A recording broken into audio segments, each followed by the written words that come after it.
Bueno, vamos a continuar. Esta ya es la última ponencia del día de hoy. Y os voy a presentar a Águeda Gómez Suárez. Es profesora titular de Universidad del Área de Sociología en la Universidad de Vigo. Doctora en Sociología por la Universidad de Santiago de Compostela y licenciada en Sociología por la Universidad Complutense de Madrid. Ha desarrollado su labor de investigación en temas relacionados con los sesgos de género en la ciencia y en la sociedad digital, el orden sociosexual en sociedades no occidentales, etnicidad y el putero en el sistema prostitucional y brechas de género en la academia. Dirigió 18 investigaciones como investigadora principal y publicó 11 libros monográficos, 12 capítulos de libros y 30 artículos científicos en revistas, tales como Dimensiones del proxenetismo digital en el año 2023, Aparatos ideológicos del patriarcado, la manosfera en 2022, El malestar que no tiene nombre, investigadoras en tiempos de COVID-19 2022.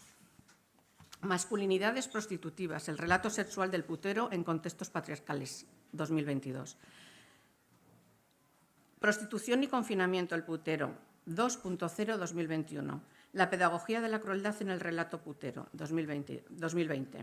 En la actualidad, investiga sobre los sesgos de género en la sociedad digital. Ha coordinado y ha sido docente del itinerario virtual de formación en género de la Universidad de Vigo con más de 10.000 inscripciones y 10 ediciones. Es la directora académica de la Catedral Feminismos 4.0 de la Universidad de Vigo. Dirige la revista científica, no sé muy bien. Gender on Digital, Journal of Digital Feminism. En la actualidad, directora de la UNADE, de la Unidad de Igualdad de la Universidad de Vigo. En resumen, es una gran trabajadora y gran defensora de los derechos de la mujer. Y ahora nos va a ofrecer la ponencia Digitalización de la industria sexual, proxenetismo sexual. Os dejo con ella.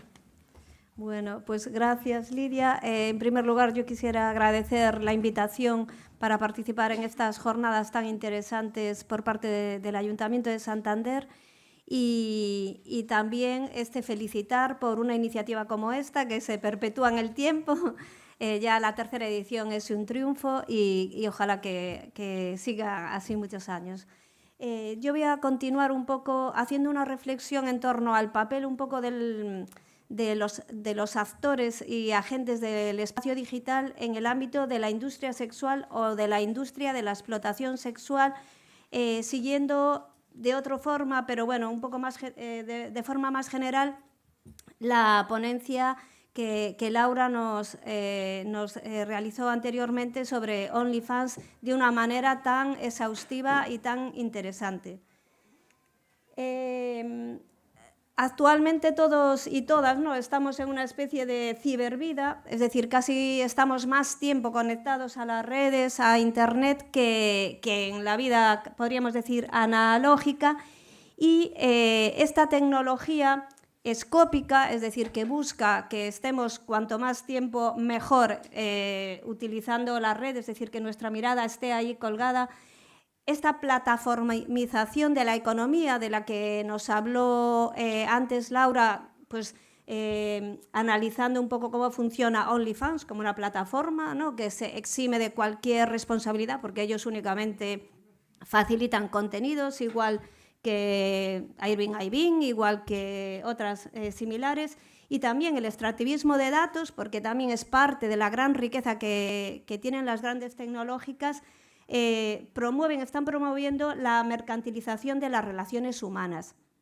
Es más, podemos hablar de que las están atravesando, es decir, cualquier relación humana en la actualidad, sea de lo más íntimo, como puede ser el ámbito sexual, a lo más macro, como puede ser la decisión de la Comisión Europea para tomar una postura ante, yo qué sé, el conflicto en cualquier lugar del mundo, pues está atravesado por estas tecnológicas, ¿no?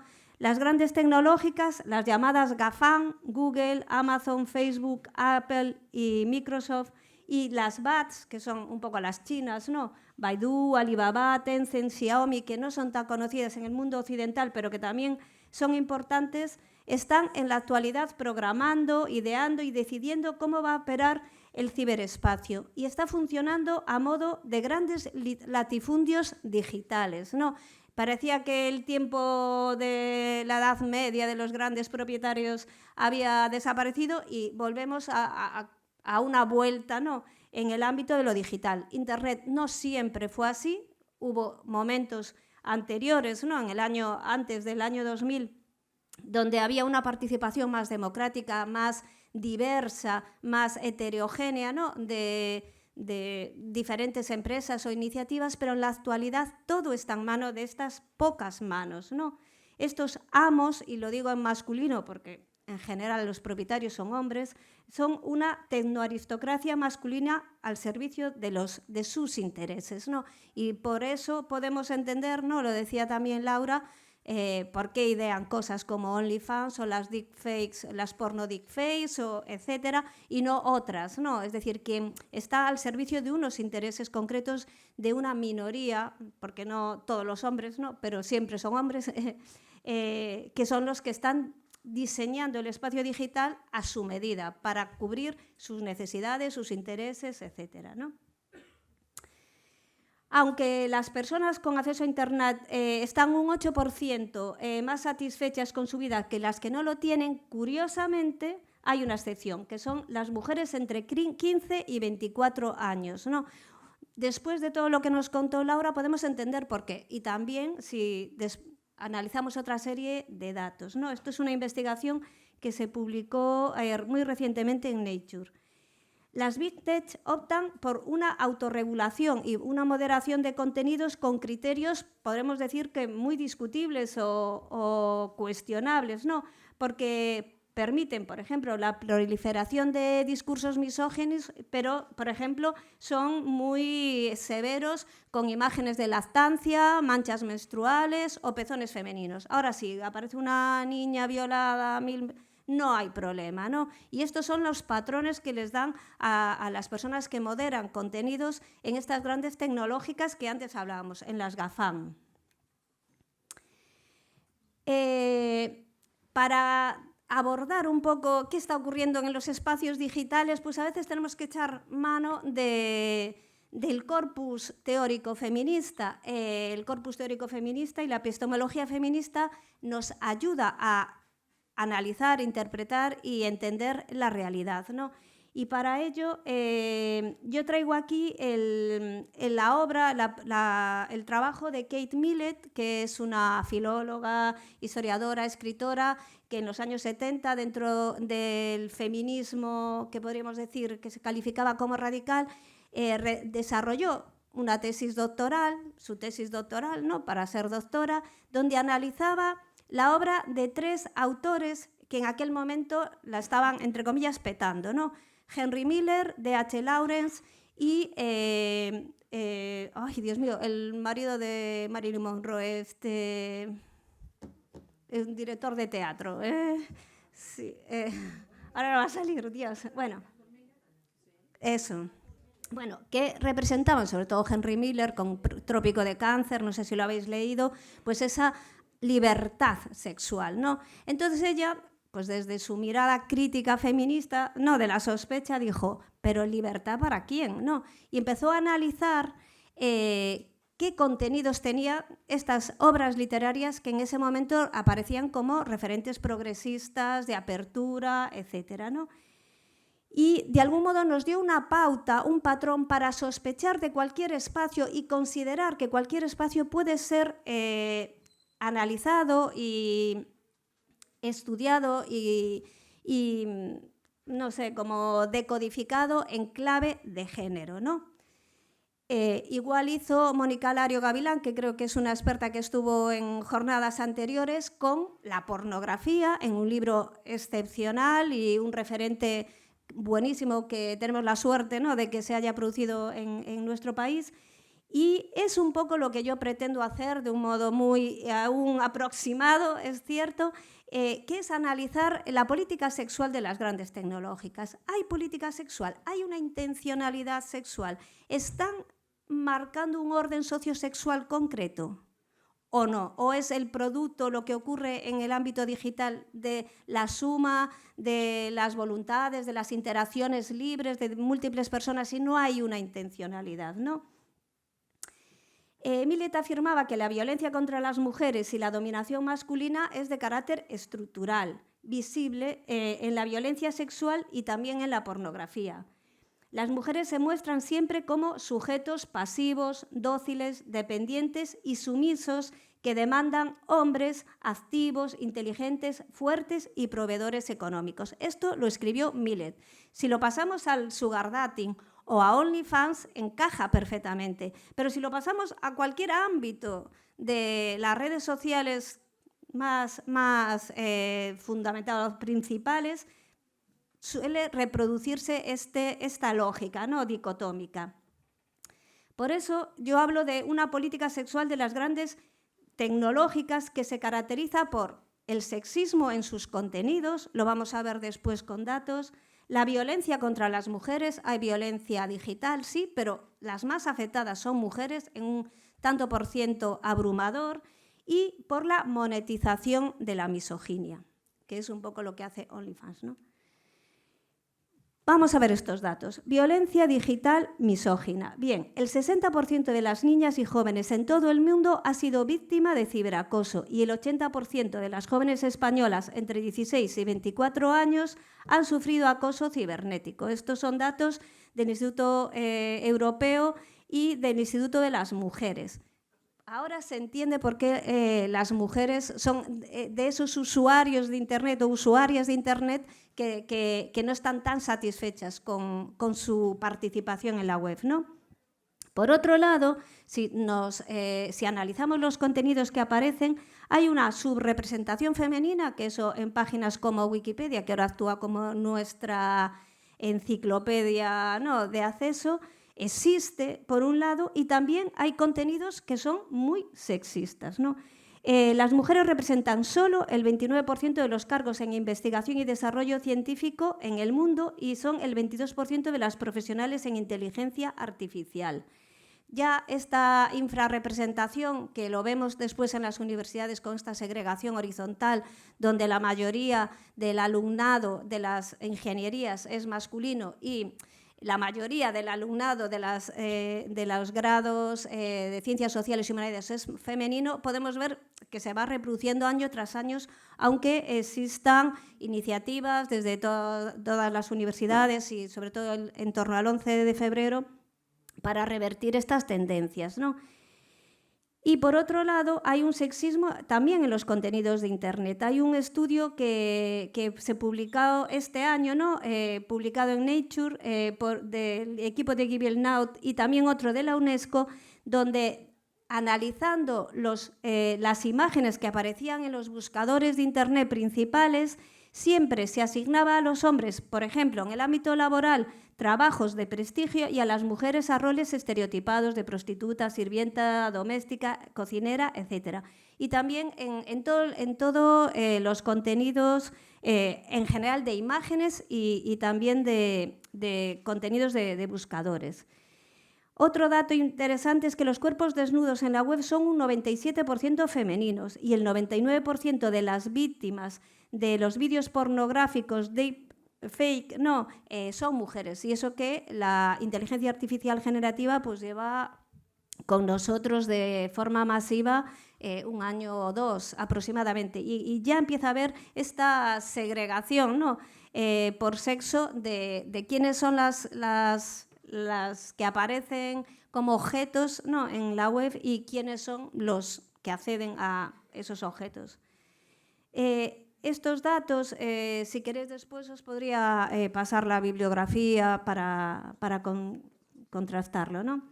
Entonces, ¿cómo operan los colosos digitales? Bueno, yo hablo, y esto es un invento mío, ¿no?, que hay un proceso gradual de esidificación, que es un término que acuñó el activista Cory Doctorow hace poco, para hablar de que las grandes plataformas cada vez degeneran más en la funcionalidad que ofertan a los usuarios debido a que priorizan la monetización de sus beneficios que el dar un buen servicio. Por ejemplo, Google, hace a lo mejor unos años tú entrabas y sí que aparecía una prelación de contenidos en función del interés o de la importancia y la calidad de esos contenidos, y en la actualidad, si tú pagas, vas a aparecer al principio aunque tu contenido sea malo. Entonces, todo eso, él habla de que hay un enmerdamiento o mierdificación, se ha traducido al español, de cualquier plataforma que aparece en Internet.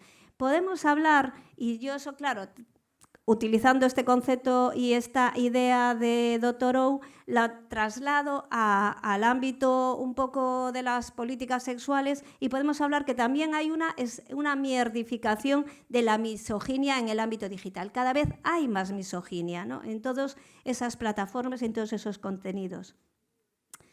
Por parte de las grandes tecnológicas hay una permisividad y una connivencia total frente a las violencias contra las mujeres, ¿no? Es el caso ya muy estudiado por Elisa García Amingo, el equipo de Elisa García Amingo en la Universidad Complutense de Madrid, en torno a la manosfera, ¿no? La manosfera podemos calificarla como aquel espacio digital organizado misógino. Un ejemplo en nuestro país, pero la manosfera existe en todos los países, es, por ejemplo, Forocoches, que es un espacio mayoritariamente masculino, misógino, donde deciden hacer ataques, ¿no?, contra cualquier contenido, cualquier expresión o cualquier opinión que tenga pues, algo de feminista o que aparezcan mujeres profesionalizadas o profesionales dando su opinión. Y tienen una organización muy efectiva, es decir, que empieza a correr en Forocoches, vamos a Portal y van. Pero en esa manosfera también está Tío Blanco Hetero u otra serie de no sé cómo decirlo, de personajes, ¿no?, de Internet que tienen un discurso claramente misógino, ¿no? Perdón, a través de la difusión de contenidos misóginos y sesgos sexistas en la web, como vimos antes, y lo que un poco nos ocupa en esta charla, que sería hablar de la digitalización del sistema porno prostitucional, que, como sabéis, y como comentaba antes Laura, ¿no?, se aceleró a partir del confinamiento que estuvo vinculado a la pandemia, ¿no? Pues, por ejemplo, un claro ejemplo es que cuando nos confinaron, la SER divulgó que Pornhub, por cortesía de Pornhub, iban a dejar acceder a contenidos de Pornhub gratuitamente, ¿no? Mira qué corteses. Entonces, todo esto va a explicar que luego se incremente OnlyFans y se haya incrementado mucho más el acceso a estos espacios de pornografía y pornoprostitución, pues un poco como comentó en la primera charla José Luis, porque hay un continuum, ¿no? El proxenetismo digital podríamos definirlo como un lucro a través de la explotación sexual de otras personas con o sin su consentimiento, ¿no? Por lo que aparece en el Código Penal, el proxenetismo no coercitivo está castigado con prisión y multa a quienes se lucren de la prostitución, incluso con el consentimiento de la víctima. Ya no es tanto, como comentaba antes Laura, de los managers o estas empresas de coach que ayudan o asesoran a, entre comillas, ¿no?, o los loverboys de los que hablaba antes Laura, que se lucran un poco con la creación de contenidos de sus novias o de unas chicas, sino las grandes plataformas también se están lucrando, es decir, OnlyFans como tal, pero también todas los espacios digitales que albergan esas plataformas y que permiten que funcionen OnlyFans y otras similares, también se están lucrando y, por tanto, podríamos considerarlos estrictamente y técnicamente como proxenetas digitales. Lo que pasa es que no hay ningún tipo de intencionalidad por parte de ninguna fiscalía, creo, de actuar de oficio contra ellos, ¿no? El proxenetismo digital consiste en obtener beneficios de la promoción y facilitación de la plataformización de la pornografía y la prostitución. ¿Las Big Tech se lucran con el sistema porno prostitucional? Bueno, en primer lugar, decir que es un negocio global, lo decía José Luis, o creo que la concejala del ayuntamiento, ¿no? Es el tercer negocio más lucrativo del mundo, después del tráfico de armas y del tráfico de drogas, y está generizado. ¿En qué sentido? En que los demandantes suelen ser hombres, mayoritariamente hombres, por no decir 99% hombres, y las mujeres prostituidas o en pornografía suelen ser mujeres, ¿no? Hay datos, por ejemplo, sobre pornografía, que existen 700 millones de páginas web pornos, 100.000 millones de dólares de beneficios anuales generados por esta industria pornográfica, el número de visitas a Pornhub, por coger una de las plataformas de porno mainstream más famosas, ¿no?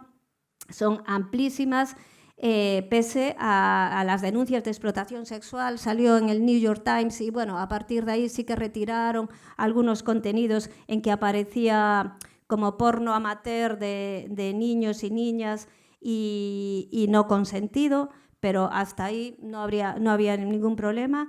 El 90% de las víctimas de pornografía no consentida suelen ser mujeres y el 99% de las víctimas de vídeos pornográficos de Face, un poco lo que pasó en Almendralejo, o lo que ahora también salió otra noticia en Corea del Sur, ¿no? Donde en los institutos las niñas se quejaban de que los niños, sus compañeros, estaban haciendo uso de estas aplicaciones de porno deepfakes para usar sus imágenes sin consentimiento y hacer este tipo de inventos. Bueno. Y sobre prostitución, decir eso, que es el tercer negocio que más dinero mueve en el mundo, después del de tráfico de armas y drogas, que el número de víctimas de trata en el mundo también es muy amplio, que España, preocupante, también se dijo en anteriores intervenciones, es el tercer país del mundo con mayor demanda de prostitución, y eso que no tenemos datos oficiales, porque la última encuesta que realizó el CIS fue del año 2009, no hay interés en visibilizar este hecho, ¿no? Es decir, de nuevo, los puteros pasan invisibles, no quieren pasar porque así los normalizas y así no se problematiza. ¿Por qué acuden? ¿No? Porque esa es la gran pregunta. Es decir, ¿por qué una mujer se prostituye? Podemos entenderlo cuando los datos nos muestran, ¿no?, que casi la mayoría, 98%, son mujeres inmigrantes de países del sur global, etcétera, pero ellos, no, esto es lo que llama la atención. Y en España también, eso es por un trabajo también del Instituto de las Mujeres, ¿no? Hay como 2,5 millones de anuncios de prostitución distribuidos en 81 webs, pese a que la ley del solo sí es sí, la Ley Orgánica 10/2022, prohíbe la publicidad de prostitución, ¿no? Pero eso, de nuevo vemos una omisión por parte de las autoridades responsables de perseguir, ¿no?, y aplicar la ley. Bueno, ¿y cómo es que se lucran las grandes tecnológicas del proxenetismo digital? Por un lado, con la publicidad, lo que hablábamos antes, los anuncios de prostitución en España y a pesar de las prohibiciones legales. Y sí es cierto que a raíz de la pandemia hubo un crecimiento muy grande, ¿no? Y lo que antes se anunciaba o en los periódicos, ¿no?, en los anuncios estos de contacto o con flyers, pues ahora lo encontramos en la web, ¿no? También a través de las plataformas híbridas, eso, OnlyFans, Tinder, Sugar Dating, es que hay muchos nombres que de alguna manera se dedican eso, al lucro a través de la suscripción, de las propinas o campañas y con la explotación infinita de las imágenes sin el consentimiento, bueno, el consentimiento que firmas en el contrato, pero que no está muy visibilizado de las creadoras de contenido, ¿no?, que también podemos hablar de que es un eufemismo, ¿no? También con la uberización del sistema, plataformas de matching que conectan oferta y demanda y están creando como una especie de amazonización de la explotación sexual, ¿no? Para las ONGs que trabajan con mujeres prostituidas, esto también resulta más complicado porque cuesta acceder a ellas. ¿Dónde están? Son mujeres aisladas, disponibles 24/7 y totalmente desprotegidas, que si reciben un mensaje como el chofer de Uber, ¿no?, y dice, tienes que aparecer en el kilómetro 36 de la AP9, ¿no?, en Galicia, porque han pedido a una chica rusa de 20 años, no sé qué, ¿no? Esto es lo que está pasando y también está lucrando a estas plataformas, ¿no? También a través de la inteligencia artificial generativa, que podría haberse utilizado masivamente a lo mejor para otros usos más artísticos y en cambio se está usando sobre todo para vídeos porno deepfakes, con contenidos tóxicos y misóginos que después se venden en plataformas y que de algún modo, aunque son no están hablando de mujeres reales o niñas reales, sí que están haciendo un daño en el imaginario social en torno a para qué sirve una mujer, para qué sirve una niña, ¿no? Es decir, que ahí hay un atentado, ¿no? A lo mejor con... Podríamos hablar no hay es un delito que parece sin víctima, ¿no? Aunque la víctima en el fondo somos todas las mujeres y niñas, ¿no? Y por último, ¿no? También las grandes plataformas se lucran con la compra-venta del comportamiento digital, de los datos, ¿no? Es decir, las subastas de datos que se hacen cada minuto, no, son realmente la fuente de mayor financiación de las grandes plataformas, además de la publicidad que les pagan por tener en los laterales, además de las suscripciones, además de ese 20% del que habla OnlyFans, tanto de los suscriptores o de cualquier usuario o usuaria de Internet, los scrolling que haces en las pantallas, los lugares en los que te quedas y tu mirada se queda ahí parada, todos esos son datos que extraen de ti y que luego se venden en estas subastas para mercados conductuales de comportamiento sexual digital o para cualquier otro comportamiento en el mercado. Bueno, voy un poco rápido y si os parece podemos después tener más un espacio de reflexión. Podemos decir que el mundo en la actualidad se moldea a través de las pantallas, ¿no? Pues mi alumnado, cuando tiene que hacer un trabajo, lo primero que hace no es ir a la biblioteca, sino acceder a Internet. Si tienes que buscar, pues yo qué sé, para preparar una charla o viene alguien, pues buscas en Internet sus datos, ¿no? Y ese poder, ¿no? que están teniendo un poco el espacio digital es muy grande y llama la atención que en ese espacio, que cada vez tiene más presencia y también más poder en nuestras vidas, la violencia digital misógina, la subrepresentación documentada de las mujeres y las imágenes digitales sexistas abunden tanto, ¿no? Podemos hablar, en este momento, no siempre fue así Internet, pero a partir del año 2000, sí, aproximadamente, que estamos en un momento histórico de, podríamos llamar, de refundación de un patriarcado 2.0, es decir, una nueva redefinición del orden sociosexual, donde hay una masiva subhumanización y cosificación de las mujeres, una monetización de la misoginia digital y una normalización de la violencia contra ellas en la web, ¿no? Que los datos lo están demostrando. Este patriarcado 2.0, y seguro que Rosa Cobo pasado, creo que viene, os va a hablar más de él, parece que es un poquito más radical y letal contra las mujeres que el patriarcado que tenemos en el ámbito analógico, ¿no? Porque además campan a sus anchas. Ahí quienes mandan son estas GAFAM, estas empresas tecnológicas, y apenas se les lleva el Estado de Derecho al espacio digital y, por tanto, incumplen pues, todas esas herramientas que nos hemos dado en las sociedades democráticas y en las sociedades con Estado de Derecho para proteger a las personas más vulnerables, ¿no?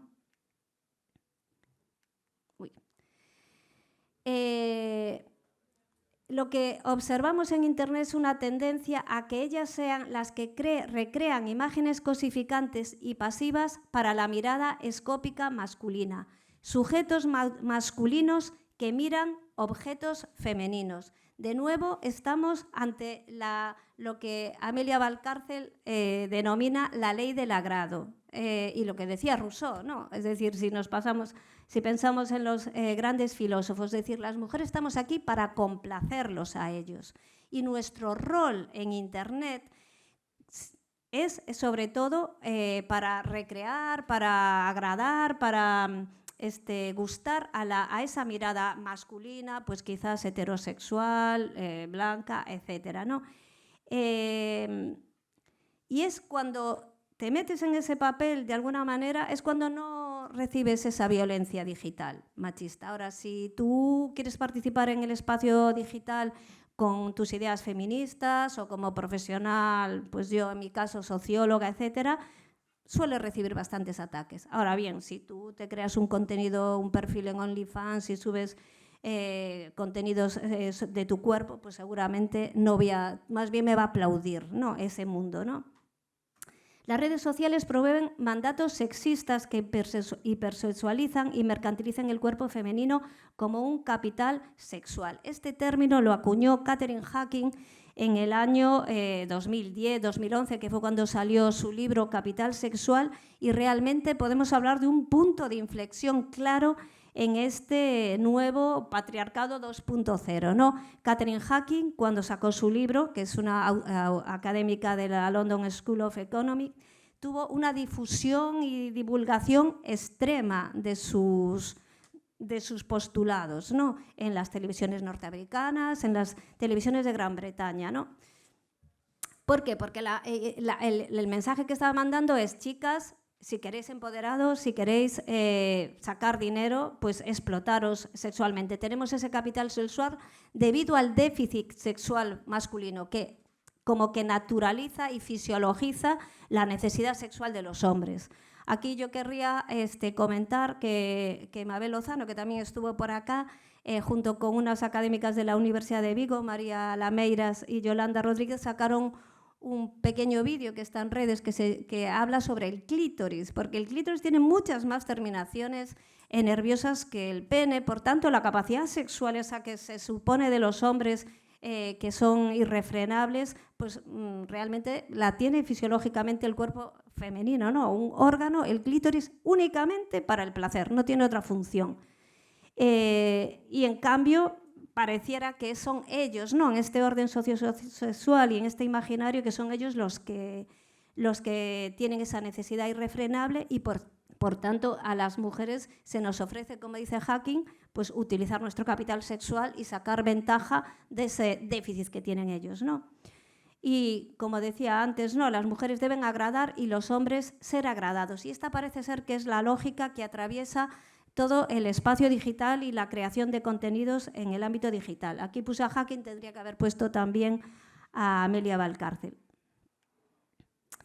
Bajo un discurso neoliberal de libre elección, que ya lo dijo el primer ponente, José Luis, y también Laura, las mujeres quedan limitadas a nichos definidos por la industria sexual y la pornificación de la cultura.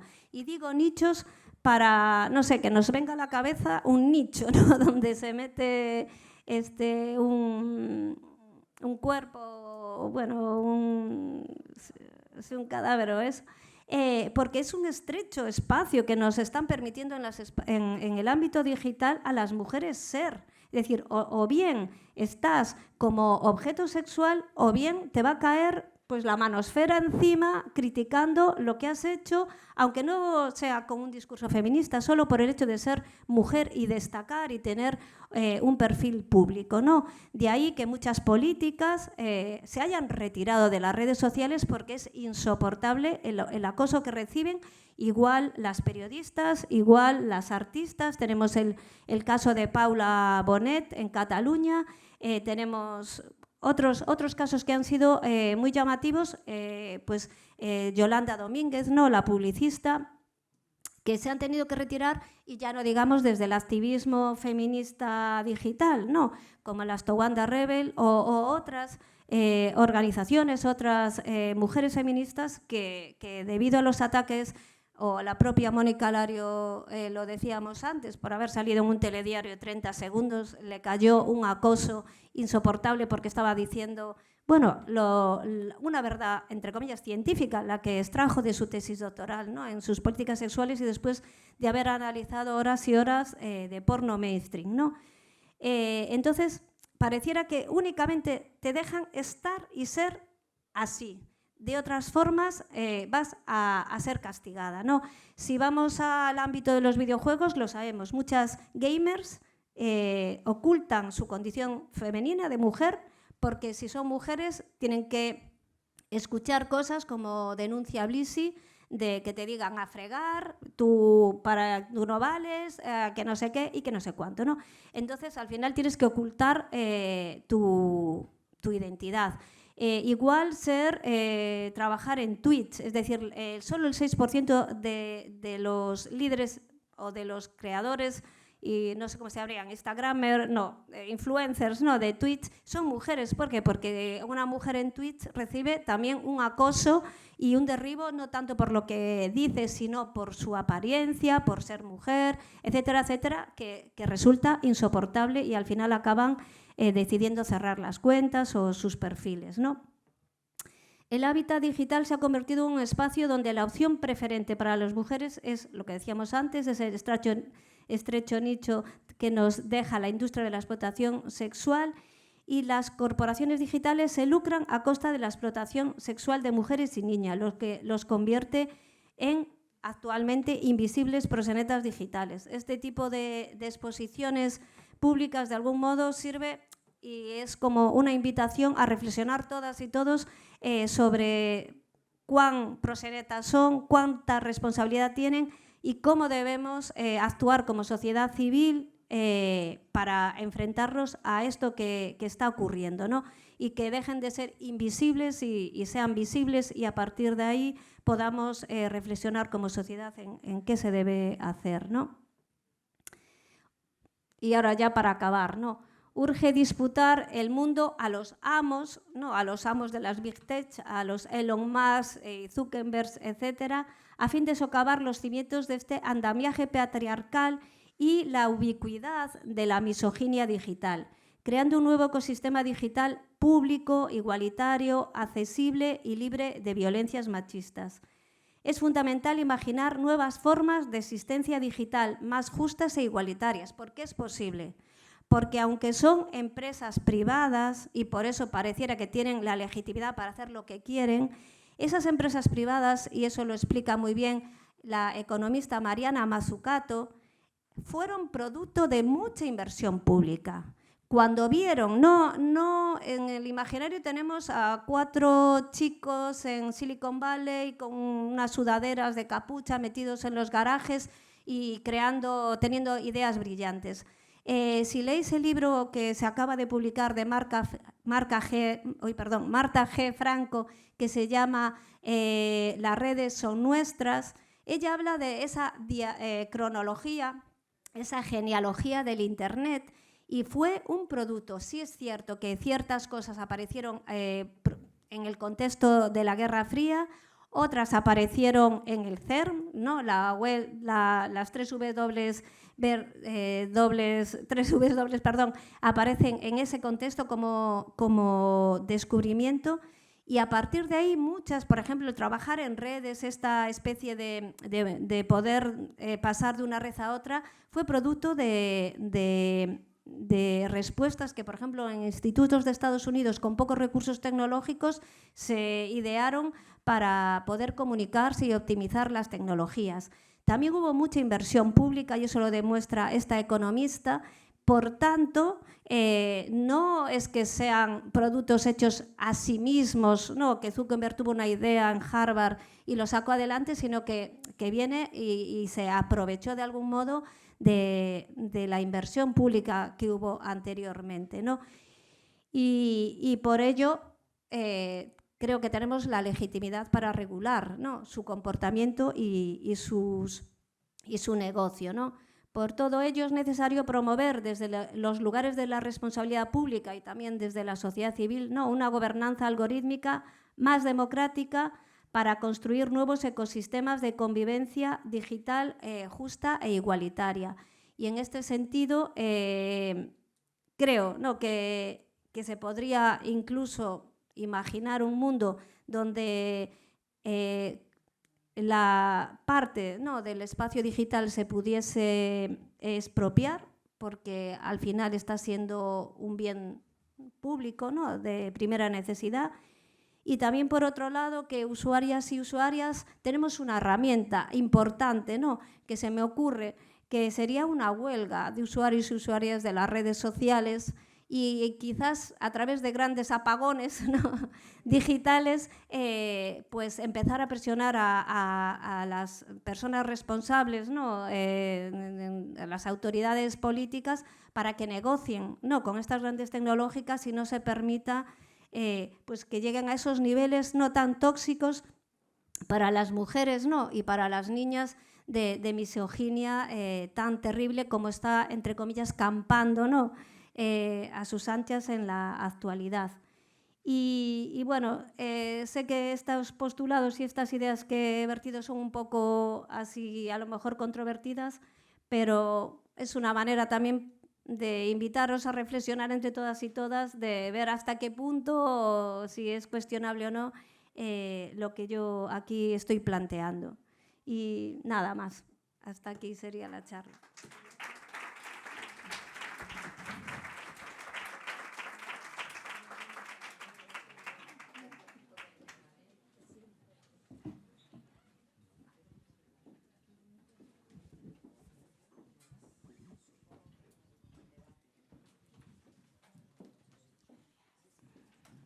¿Alguna pregunta?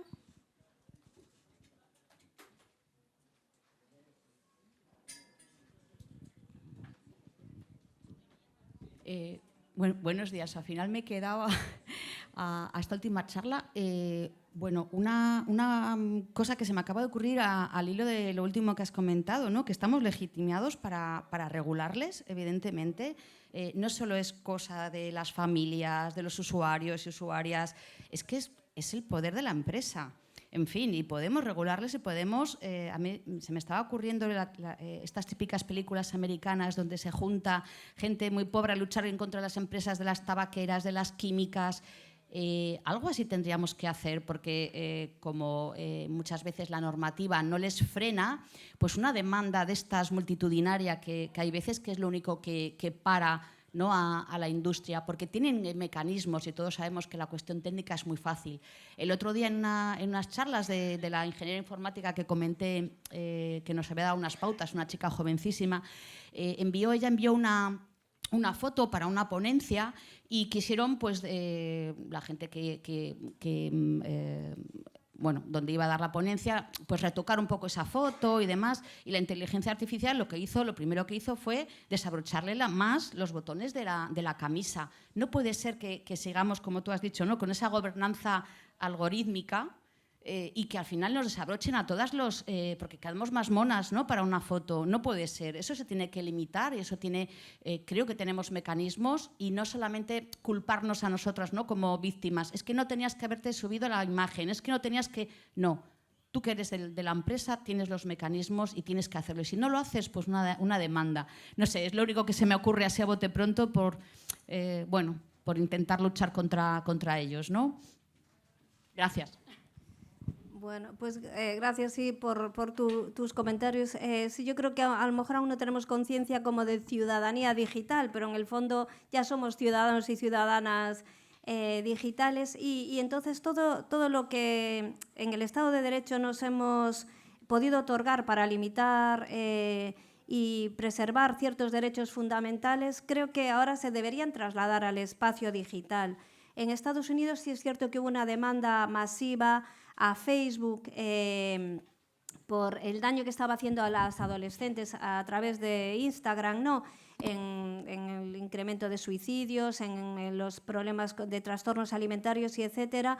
Y bueno, y lo que hizo Facebook fue cambiar de nombre, ¿no?, a Meta, es decir, hacer un blanqueo, un lavado de imagen corporativa, pero no hubo ninguna intencionalidad de cambiar eso, ¿no? El otro día, no sé si pudisteis ver el programa de Salvados, ¿no?, de Gonzo, y hablaba de que aunque estaban muy avisados del daño que estaban haciendo a las adolescentes y a los adolescentes, pues ellos dijeron, bueno, esto a mí me da dinero, me da igual, ¿no?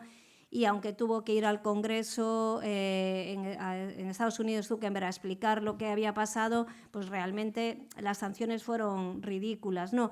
Europa ha querido de algún modo posicionarse como ese espacio donde sí que opera la regulación y ha habido una ley, ¿no?, para la inteligencia artificial que se aprobó recientemente y para los monopolios digitales, pero hay un lobby tan potente que restringieron muchísimo lo que pensaban legislar, ¿no? Y también, como decía antes Laura, a veces el legislador va por detrás de la realidad y esta se escapa cuando tienen esas ubicaciones. Es que cualquier economía de la plataforma, ¿no? Airbnb, etcétera, ¿no? Que también está desestabilizando tanto nuestro mercado de la vivienda.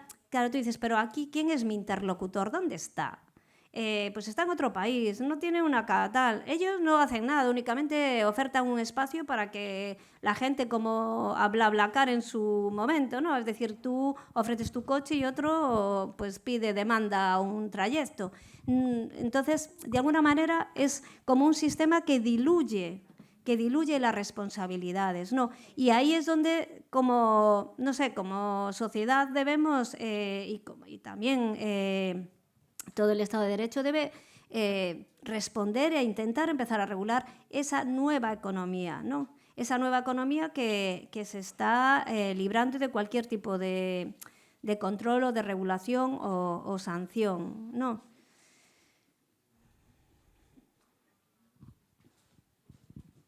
¿Alguien más quiere preguntar?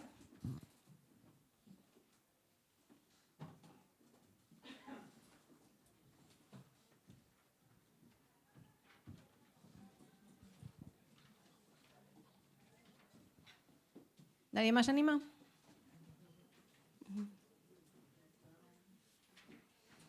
Bueno, pues lo dejamos entonces aquí. Muchísimas gracias, Águeda.